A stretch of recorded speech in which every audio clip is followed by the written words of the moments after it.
In the year 1997, the future is in chaos and turmoil. Mankind is on the brink of extinction. Brave survivors band together and build a time displacement apparatus to receive a signal from a parallel future. This transmission is the Vundacast. There's one team that kicks ass. They're assembled. They're the Vundacast. Never back down from the brass. Always start first. Never finish last. Had Moxley, been too fast. Oh no, they're out of gas. It's okay there. Just a podcast. They're the greatest. We're the Vundacast.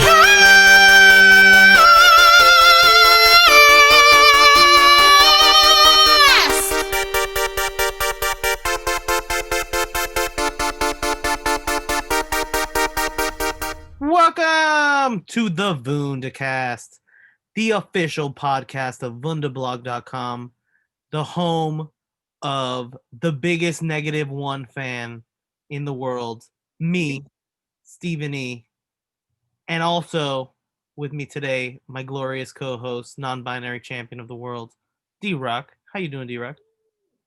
Doing good. I'm doing good. I had a good morning and had a good night. Had a good day yesterday, so So this is hopefully going to be our ongoing AEW recap segment. We are recapping what is probably the first official show of the year that's not a special event. This isn't the 2-night New Year's Smash. right. This isn't the Which is holiday good. Smash. I'm glad that we're finally just doing like regular ass dynamites so that not every fucking show is like, Yeah, a giant, because then it'll makes the pay-per-views more special. It makes the events more special. Well, and I like the fact that they do this. They have a pay-per-view like every 2 or 3 months, I guess, and then they'll have these little special shows so that it makes the weekly show a little bit more special, which is also good. And then they have something to build to. Right. So this week we're coming off of Darby Allin's championship title match with Brian Cage. Great match. Also coming off of Kenny Omega retaining against Phoenix. So Yeah, that was an unbelievable match. so this week the titles that are usually on the line aren't on the line. This week we only have the NWA women's title that was defended. Oh yeah. Right? Right. Yeah, it was just kind of a regular. It was I was talking to another friend about this. This episode of Dynamite was like probably one of, if not the worst Dynamite in like months, and it was still really good. Like it wasn't bad at all. Like there was a couple of segments that just like didn't work at all, and a couple of things that could have been better. But we still got like a match of the year candidate and some great, other stuff. And so, yeah, I think it speaks to how good this show's been, that this is like the worst they've done in a while. Yeah, I was actually, pretty entertained. I mean, they started off with a bang. Yeah. Off with -1's birthday festivities. Yeah, that was great. That was a great little like, old school carny wrestling, birthday party for a little kid, and then the heel shows up and ruins it, and ends up with his face in the cake and all that good stuff. This match was built on AEW Dark, which was very fun. Got some good gifts out of -1's promos. Yeah, for sure. One complaint about -1 is I really think they need to get him like a custom fit mask instead of just giving him like an adult mask that hangs off his face every week. No, I like it. Really? I like it. I mean, it does kind of like make it, it emphasizes that he's a little kid, I guess. And -1 should only be around on special occasions. Yeah. And, I don't think he needs a custom. He doesn't need a, when he's a real big boy wrestler, he can get a custom mask. When he has his, when he finally has his epic showdown with Marco Stunt, then he can get his own mask. Exactly. So it started off with the Dark Order, Silver Reynolds. What's up, everybody? This is Jason David Frank, Green Ranger. You're listening to Vundacast. All right. So this was a phenomenal fucking match. Possibly even a match of the year candidate, although by the end of the year that might change a little bit. But there was so many awesome spots. The finish was beautiful with the like combination buckshot lariat into John Silver's sick German and Alex Reynolds with the like whatever that, I don't think it's an O'Connor roll, it's called something else, that crazy over the top pin thing that he did. And it was like I love how they specifically like portrayed the Dark Order team with Paige having this amazing chemistry. So you think like, of course he's got to join after this, because that was like the whole thing was they announced before this. I think it was last week. They asked him to finally like tell them whether or not he's going to join. And he said, all right, next week, after the match, I'll give you my decision. And it was Paige and Cabana, Silver Reynolds versus TH2 and the Chaos Project. Right. Correct. Yes. Good to get that in there.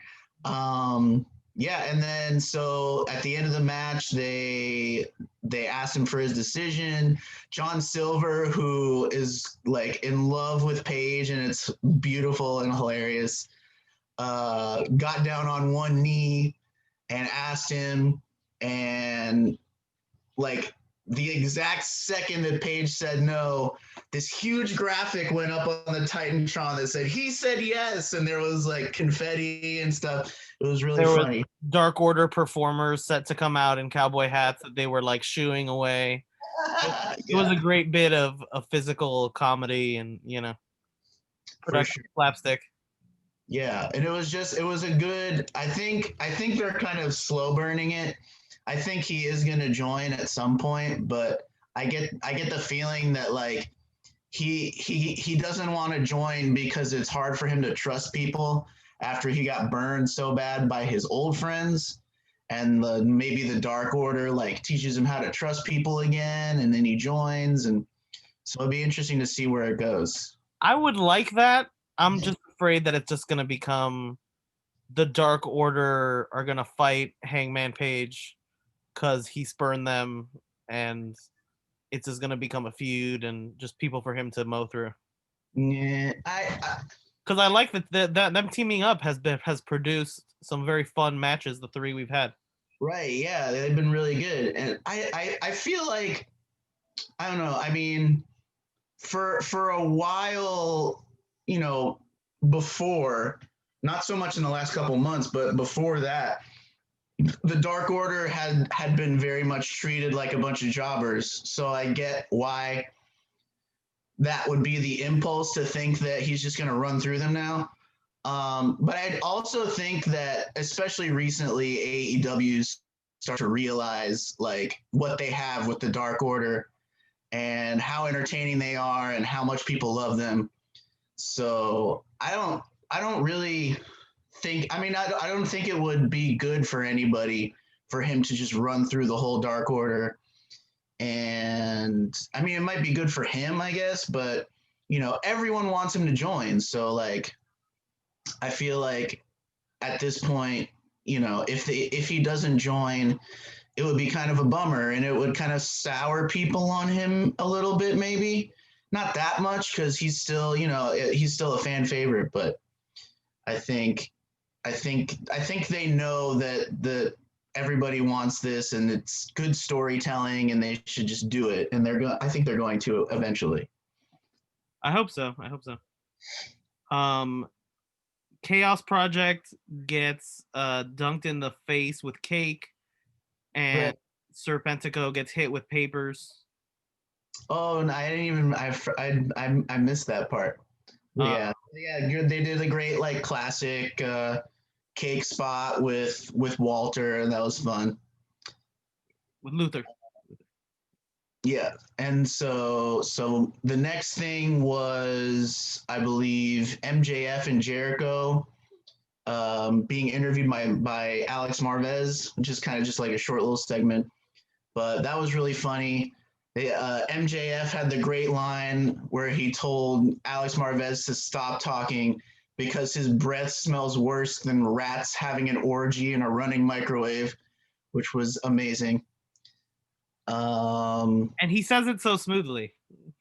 Yeah, like I guess he's so practiced that he can just like come up with shit like that.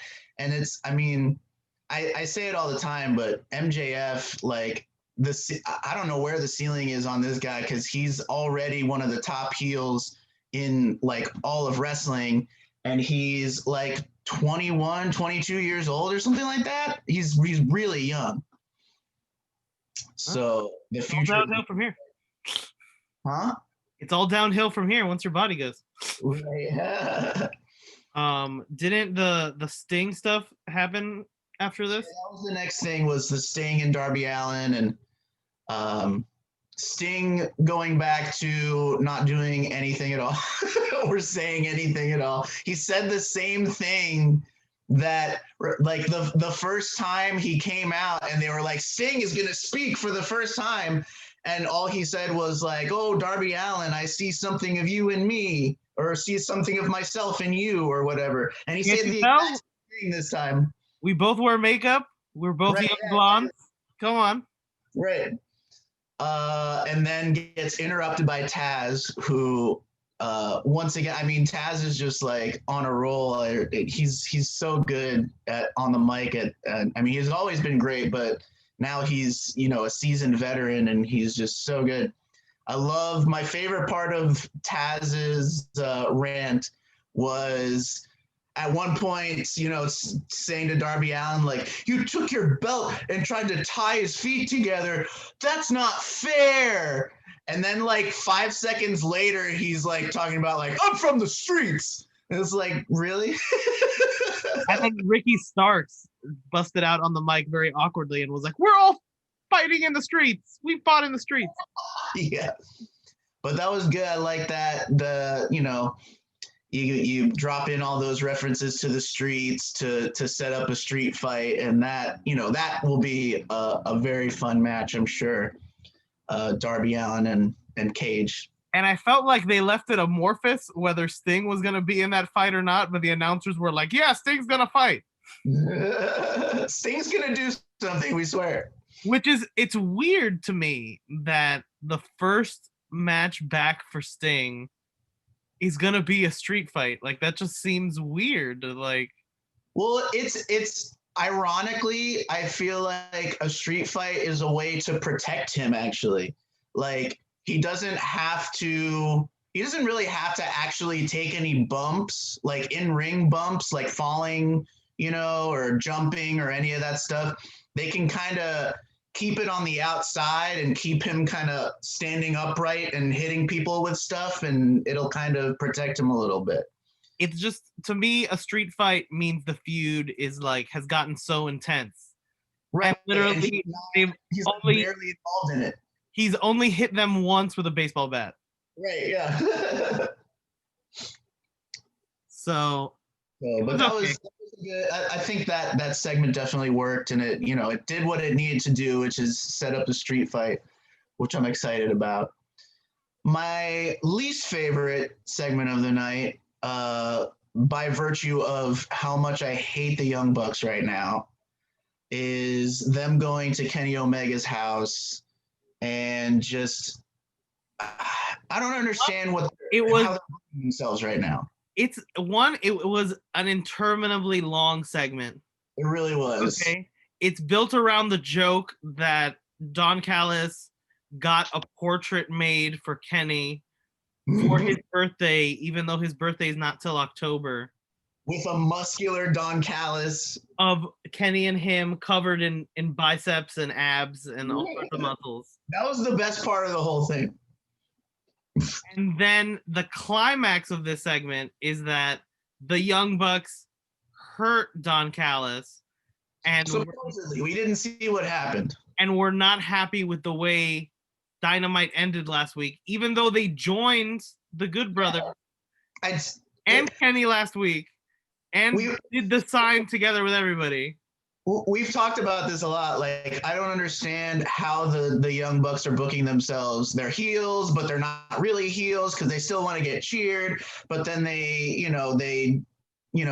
get angry with Kenny, but then they kick the Varsity Blondes in the face, and then they do the too sweet, but they're begrudging about it. And it's like, what are you, like, they're not even tweeners. They're just like, I don't know what they're doing. Like, and it makes me hate them because, like, just pick a thing and do it, you know? It was just messy and too long. And yeah. When we got back, it was Peter Avalon versus Cody Rhodes. Because if let's kind of go with that and follow it up to the thing that happened later, which is that Kenny kind of finds Don Callis with like bruises on his face, and Don Callis is like, "Oh no, I fell down and had an accident," blah blah blah. And so I really think that because we never see what happens, the camera kind of cuts off as the Young Bucks are like threatening Don Callis in that first segment. And so I kind of think they didn't beat him up at all. Like, I think he might have just like actually fallen down and he was telling the truth about that. And now he's like, making it look like they beat him up so that Kenny and the Good Brothers will beat them up and, blah, blah, blah. This is going to be the most complex storyline in the history of wrestling. Needlessly complex, by the way. Moving on to another segment that I wasn't crazy about was Cody versus Peter Avalon, which I thought was a really good opportunity to like put Peter Avalon over and kind of not put him over, like have him win the match, but like, showcase him, and he's a good wrestler. So, well, the commentators were trying to do it, and they were like, Cody says Peter's only gonna last a minute with him, and then once he lasts more than a minute, they're like, "Oh wow, Peter's really capitalizing. He's going the distance here." Speaking of the announcers, I really like JR. Someone needs to sit down and talk to JR about his level of interest in different matches, because the difference between him calling something that he likes where there's like people he recognizes and something where there's no one he's ever heard of in his life is so different. He just like he doesn't give a fuck about anything where he doesn't recognize anybody and just buries everything, and it's like really counterproductive for the product. Yeah, sometimes JR ain't the best. Sometimes it's some stale barbecue sauce. Sometimes it's some fresh barbecue sauce. It is. It's true. Yeah. But also this whole segment was kind of a mess anyway. I felt like Cody and Peter Avalon didn't really have a lot of chemistry. The match was fine for what it was. It started off awkward because they had the Jade Cargill moment early in the match to kind of disrupt Cody for a second. Yeah, Even though if you were trying to sabotage Cody, wouldn't the ideal moment to sabotage him would be closer to the end of the match, perhaps, Jade? Right. Yeah, and like it was especially like, you would think like, her whole end game is to do that, and then Peter Avalon gives him the low blow, and that's it, which is probably the way they would have done if this was WWE. But they ended up like he gave him the low blow, but he kicks out, and then they have a whole match after that. You'd think once it didn't work, she'd like come back and like try to sabotage him again or something, but she was just like, forget it. He let him have a match, I guess. But the whole thing with her and Shaq has been so bad. It's so out of place on this show. I get what they're trying to do with the cross promotion and TNT and everything, but the fact, I mean, it might actually work if Shaq was ever there. Like, one of the things that they teased for next week was Cody is going to respond to Shaq's comments. And my initial reaction was, what comments? He's only been on the show once, and that was like weeks ago. And he hasn't said anything since then. And I figured it out. It was Jade came on Britt Baker's show and said that Shaq said something about Cody that I don't even fucking remember what it was. But apparently he's going to respond to that comment. And like, I don't know what's going on. Like, if Shaq's not here, there's no heat for it. And I don't understand why. I hope it's someone from the Nightmare Factory comes out and is just like, Cody said that he wants to tell Shaq that he's big and dumb. I mean, that would at least like be consistent. But yeah, I felt like they kind of wasted an opportunity to showcase Peter Avalon, who's like pretty good. And you got to see a little bit of that here, but I just felt like it could have done so much more with him. And compare that to the next segment with Moxley versus Nick Camarada, which was like a tenth of the time and did more for Nick Camarada than they did for Avalon by far. And maybe it's just because I love Nick Camarada. I think you also agree with me on that. Yeah, he's really fun to watch on Dark. He's got a great physique. He's very brutal. He's very, he's got a lot of diverse moves. He's got that kind of wild Bruiser Brody look to him, which is cool. I can see him fitting and being a good staple on the main roster eventually. He would be, I mean, as much as they don't need any more people, he would really be great with Dark Order, I feel like. Maybe. He would be a good, he could probably be good with Team Taz too. Like, have him and Powerhouse Hobbs and Cage, have like just a team of like just big bruiser guys that'll just beat the crap out of anybody. It was a good match. Moxley looked good. Yeah, Camarada looked really good too. And it was like a 3-4 minute match, maybe, I think. I don't know exactly, but it was really short. But Nick Camarada got to look good. Moxley got to look good, of course. The finish was great. I just rather watch these matches that aren't that long and don't bleed into commercials where I have to watch them in picture-in-picture. Because I feel like that's kind of what took some of the steam off of Cody and Peter Avalon's match, is that so much of the match took place during the commercial break. It's true, yeah. You lose the momentum. The thing, and I think they feel like because they have the picture-in-picture that they don't have to like kill time during the commercial breaks the way that WWE would. Like if you go to a WWE live, like if you go to Raw live, when the commercial's happening because they go to rest holds all of a sudden. And they make sure that nothing really happens in that time, which is kind of boring if you're there in person, but makes sense for the TV audience so that you don't miss anything cool. But on AEW, shit happens in the picture-in-picture all the time. Like they've had people like go through tables and shit while they're in the picture-in-picture. And like, it makes sense on some level, but on another level, like, it's hard for me to like focus on that when there's commercials right next to it. Sometimes I just like kind of tune out for a while because that's what you do during commercials. And you don't hear the sounds of the match, you hear the sounds of the commercials. And it used to, the earlier shows they didn't only have matches during commercials. They had a bit with Sammy where he'd pull out cards like Love Actually. Like they were getting creative with the commercial picture-in-picture spots. Right. So that their show was more balanced. So yeah. I want them to return to that a little bit. I agree. Yeah. I mean, that's a much better use of the picture in picture is just having some like visual gags, having Dark Order do something weird backstage, or having somebody, like the Sammy thing with the cards was perfect because that's easy to pay attention to or not pay attention to. You don't need to pay attention to it. And, if you need to go to the bathroom or something during the commercial or get food or whatever, that's another part of why the picture in picture is kind of a difficult gimmick, because like we need commercial breaks, sometimes we need to go to the bathroom or, go check on something. The other thing too is like Nick Camarada's entrance, that could be in picture. Like you could do entrances in picture. Like the world's your oyster in picture, just not matches. Right. Yeah.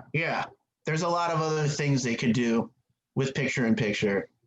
And there was also the setup for next week's match with Dax versus Jungle Boy. Right, I forgot about that. Yeah. I wanted to say before we move on that I really liked in Moxley's promo after the match that it was just one line, but it was so great that he said, "Oh, there's so much going on, I can't keep track." Just that acknowledgement of everything that's going on in the show is something that you never see in WWE. Everyone's like in their own lane kind of thing. Just to acknowledge how much different shit is going on this show by the guy who's basically their top guy is a really smart move, I think. Totally.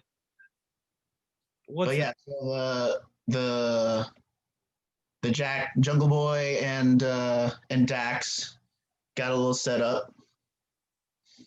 Yeah, it looks like it's gonna be a good way to give Jungle Boy more reps in the ring. I think so, yeah. And he's good. Develop this feud further.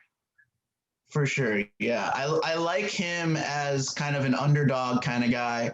He has some great hope spots in some of his matches where he gets to do some fun stuff.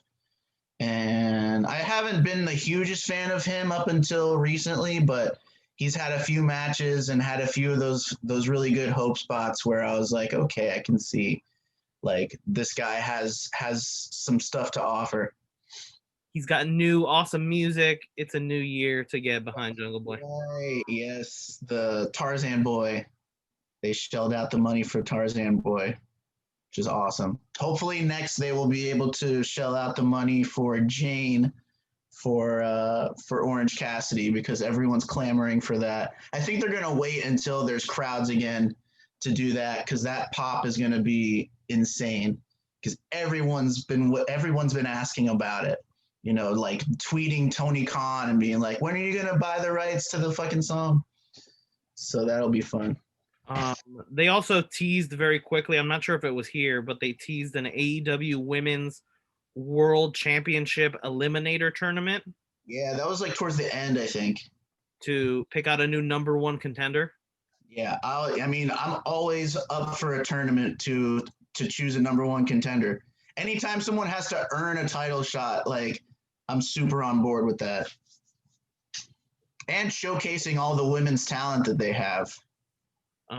They also set up Eddie Kingston versus Lance Archer next week. Yeah, that was a good. I think it's interesting how over the past couple of months it seems like they've been having Eddie like pick on or go after people that are kind of above his stature in the company. Like first it was Moxley, then he went after Pac. Then he's going after Archer, and like these are all matches that like nobody expects him to win any of these matches. And it just makes me wonder what the story's going to be with all of that. What the kind of narrative thread is that having him go up against these guys that are overmatched for him is going to eventually tell. And I'm interested to see where they go with that. He's one of the most interesting characters on Dynamite. Absolutely. So the possibilities are also as limitless as they are for MJF as they are with Eddie Kingston. Absolutely. Yeah. Well, not quite, because he's like almost twice his age, but yeah, but definitely like, No, but like, I mean, like Eddie is so. That they right now for sure. But Eddie could work for years with his mic work. Like he can be a manager. Definitely. He could be a commentator. He can do everything. And the style that he wrestles, like you can see like he's still like there's no signs of him looking old in the ring or anything like that. He wrestles a pretty, like a bruiser kind of style, which doesn't take a lot of, agility or speed or, any kind of not that much technical ability even. So a guy that wrestles a style like that can last a little bit longer, I feel like, just because it's not as physically demanding as some other styles, which is good for him. Next up, we have, I believe, Top Flight and Matt Sydal versus Private Party and Matt Hardy. Who call themselves Hardy Party, despite the fact that Party Hardy would be a much better name. But of course, Matt Hardy has to have his name first because he's a money-grubbing carny, which is good.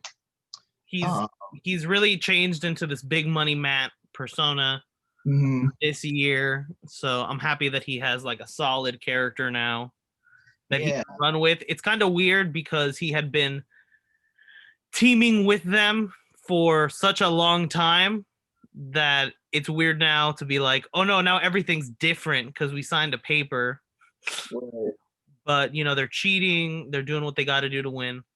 This is probably the most I've liked a quote unquote regular Matt Hardy persona in a while. Like he's had those very like creative different personas like the broken Matt Hardy and stuff like that have been so unique and so entertaining. But anytime he went back to like regular Matt Hardy, I kind of cringed a little, not cringe, but like it's so much more boring than what he's capable of. And I think this is a much better use of him as his regular self. And he's been doing a great job with it, especially if you watch BTE. He's been doing some great promos. He did a great promo recently about the Bucks the Young Bucks came to him and asked him like why he's being such an asshole lately. And he basically was like, because these people don't appreciate me. I had that match at what was it, Full Gear, I think, where he hit his head. Or no, it wasn't Full Gear because that was Revolution, I think. That was the broken match or whatever.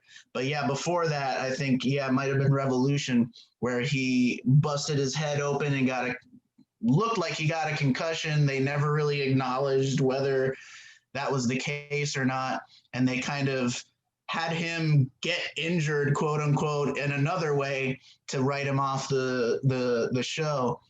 But he complained about people complaining that he continued that match, and he kind of used it and twisted it into people don't appreciate me and what I do for them, and so I'm going to get mine while I can, which is a fucking great motivation for this character to give him a little bit of truth to wrap his sort of heel character around.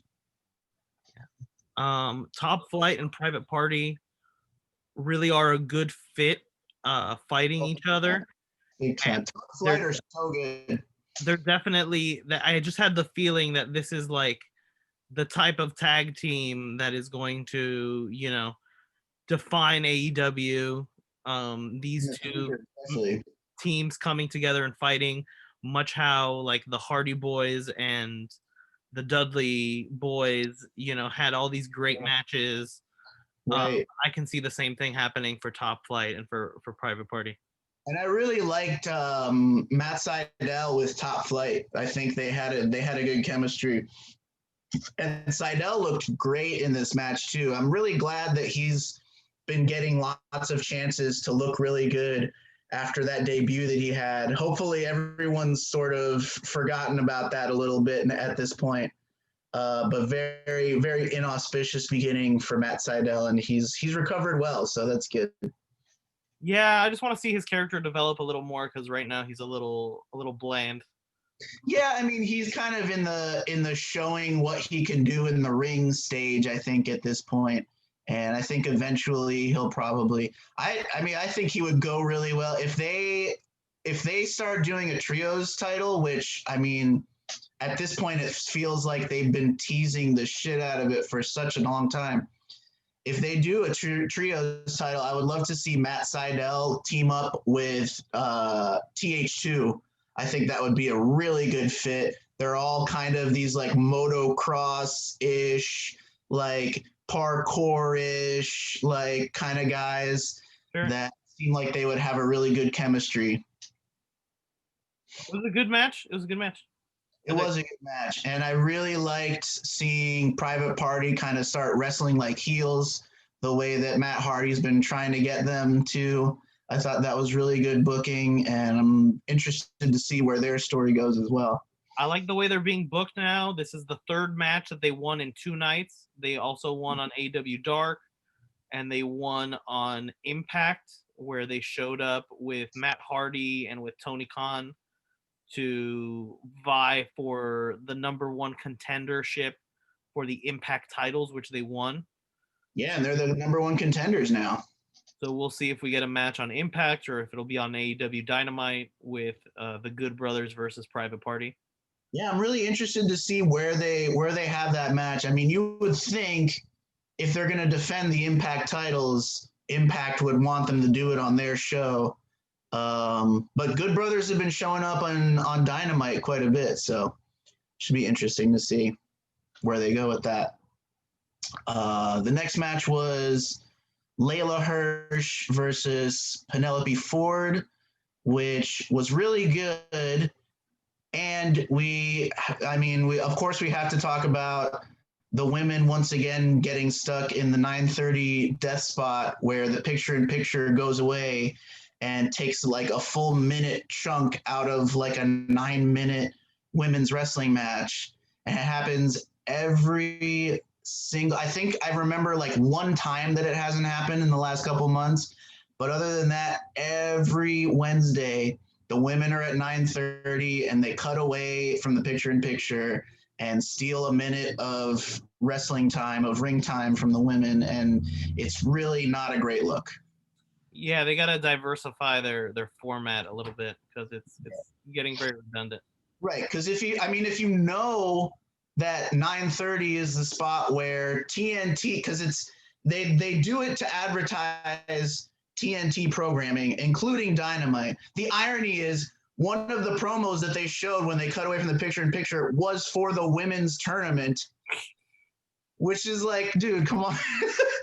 But like they have to know at this point that 9:30 is when TNT is going to cut away from the picture-in-picture to advertise all their shit. So put other stuff there. Put the women somewhere else. Put the women at the 9 o'clock hour. You know, like there's always some pretty good stuff happening around the 9 o'clock hour. Maybe put them there or start with them. Maybe, you know, like diversify what you do, you know, a little bit so that the women don't end up getting a minute of their time taken away every week.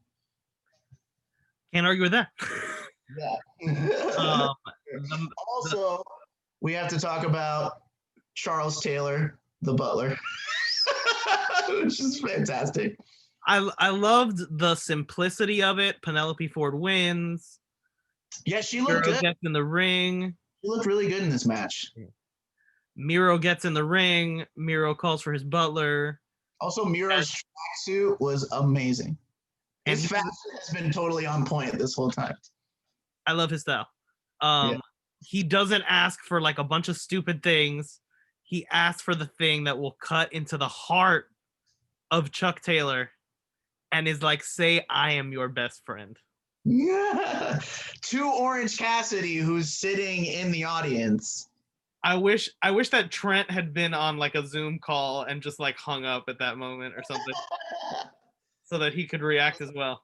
And it was great. And I think I can't remember if it was Excalibur or Tony Schiavone that said like, oh man, they've basically just broken up best friends. And of course, in comes JR. It's like, no, they didn't. What are you talking about? It's like, no, just agree with him, dude. It's like, this is not your job. But that's kind of what they're doing. Like Trent is injured, so he's out. And now they're like driving a wedge sort of between, and you saw Orange Cassidy like walk away when he said that. He was so bummed out about it.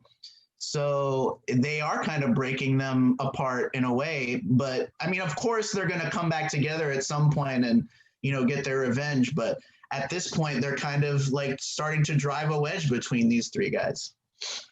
Till Orange Cassidy messes up the wedding. We'll see. Right, yeah, exactly. I hope that's when they'll have Trent return. He probably can't wrestle yet, but at least have him like come in and like beat somebody up or something like that. Then they had a random beatdown where Kenny Omega and the Good Brothers beat the crap out of Pentagon, or Penta 0M, whatever the hell he's called now. That was weird. I didn't even think about it at the time, but I don't know. I mean, I guess because they had already scheduled that trios match between the two. Well, really, what it is, I think, is that they just want to take Penta out of Death Triangle so that Moxley can be in the next match. That's okay. That's the arbitrary reason for it. Right. But it just felt very, very random, Yeah. And you would think like after the segment that happened earlier in the show where Kenny basically like discovered that the Bucks allegedly beat up Don Callis, you'd think they would go and beat up the Bucks, right? But so they beat up Penta instead for some reason, and that I don't know. It's a little confusing, but not something that I like would stick to my brain really as like a criticism. Just a little weird. And then we had the main event. The main event was really good. I loved it. Was the Inner Circle in a tag team triple threat match. Right, to decide the official tag team of Inner Circle. With MJF and Jericho versus Santana and Ortiz versus Sammy Hagar. They got a cameo. They got a cameo from Sammy Hagar to introduce Sammy Hagar. That was great. Yeah, I almost hope that they like stay a tag team just so they can call themselves Sammy Hagar. But I think that's kind of I think it's just one joke and they made the joke and the kind of there's nothing else to do with it really. So it's over. But the match was really good. I really liked the fact that even though they didn't win, Santana and Ortiz looked like clearly the best team. Clearly had the most chemistry. Everyone else kind of got their spots in, but they were the ones saving each other and tagging in and out and doing tandem moves and having like that real tag team chemistry, which is good. I think that's important to show that in this match. It was a weird format for the match. I didn't expect it. I thought there was going to be 3 people in the ring at all times representing each tag team. So it was weird to me that the matches you can tag yourself in and basically have just like wild rules where it doesn't really matter where you're standing as long as you touch somebody legal. That kind of plays into showing that the other 2 teams don't really have the same chemistry. They're like blind tagging people and like kind of, being all over the place while Santana and Ortiz are like working together and tagging each other and stuff. But it was a great, everybody kind of got in some really good spots. I was hoping that this would happen before the match, that somehow either MJF or Wardlow would cost Sammy the match, and then we would be able to get sort of a delivery of the punchline on Sammy a couple weeks ago saying that, since MJF is joining Inner Circle, he'll be okay with it, but if one more thing happens, he's leaving Inner Circle. And so it should be interesting to see if this is going to be that thing. Is he just going to leave? Are they going to have like a match between Sammy and MJF, which I would think they would have to, because that's kind of seems like what they're building up to, which will be a really great match, I think. And maybe have like a stipulation of, if Sammy wins, he can choose to leave Inner Circle or whatever. And I really want him to leave. I really want him to go out on his own, because he's so incredibly talented. He's great on the mic. He's a great character. He's, incredibly impressive in the ring. I'd love to see him kind of go it alone for a little bit. I'm not ready to see the band break up just yet. I thought it was an okay match. For me, it was a little too loosey-goosey with the rules to get my full attention. I thought the end was just really anticlimactic, to see like Sammy pick up MJF and then like get disrupted by Wardlow, and then MJF just gets a roll up win opportunity thing. Right. I mean, like I said, I think that's kind of like telling a future story. So it wasn't exactly climactic for the match itself, but I think it's gonna play into the story that they're trying to tell. I hope so. It just I like to end Dynamite on like a cool visual, Right. like that, and it just felt like we ended the match and it was like, okay, it's MJF and Jericho, of course. Right. Yeah. Which I think is a good choice too, actually. Like, I wanted Santana and Ortiz to win just because they're the actual tag team of the bunch, which is why I think it was so important for them to show how much that Santana and Ortiz were clearly the best tag team of all three. But I like having MJF and Jericho become the official tag team, because first of all, their chemistry together is amazing. We've seen that over the last couple of months. They're great. Their comedic timing together is great. And, they're just really great together. And it should be interesting to see. I know I say that a lot. That's like my catchphrase. It should be interesting to see how, like they're supposedly that the next thing is for them to go after the tag titles. And we'll see where that goes, and hopefully we'll get a lot more of those really entertaining segments that they've been producing. So I think it's a good direction. Totally. Any other thoughts to close out the AEW recap? I don't think so.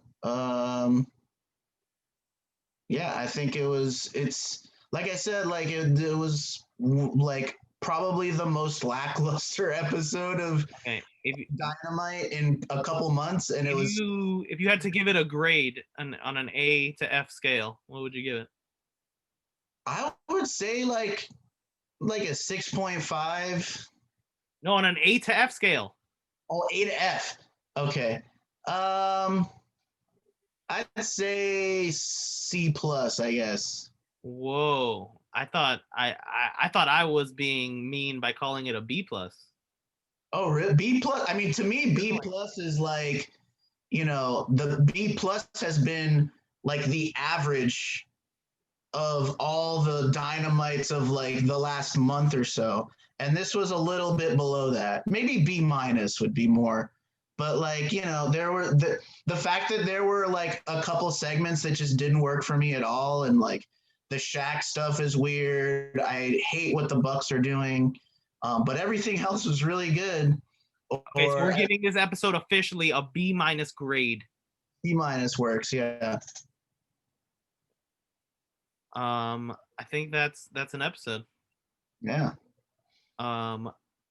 You can tweet us at Vundacast. Let us know what you think. You can so should we do a special episode of the Vundacast on Sunday for the 10-year anniversary of Steven and Derek becoming friends? Whoa. That's an anniversary? I think we should do like an in-person episode. You don't think we were acquaintances first and then we became friends? Well, I remember, no, like the first time we met, Danielle texted me and was like, "Hey, I want you to meet this guy I've been seeing." And the next like 3 or 4 days in a row, you called me up and to come over, and we hung out and smoked weed and stuff, and that was kind of I don't think we became Facebook friends until like a couple days later, but we became friends like pretty right off the bat. But that was like when we first met. That's like the anniversary. And it's been 10 years. Wow, I feel 10 old. years, man. I feel old. Time flies. It does for sure. I've been your host, Steven. And I have been, as always, the non-binary champion of the world, D-Rock. And remember, kids, if somebody pulls out a cake on a wrestling episode, you're going through that cake. Nobody's eating that cake. It doesn't matter what that cake. Stay Doesn't away matter from what that cake tastes like. No one will taste it. Hail Vunder. Hail Vunder. Vundacast? Give it Yeah. up for Vundacast, man. What an adorable name. You're listening to the Vundacast. What's up, everybody? This is Jason David Frank, Green Ranger. You're listening to Vundacast.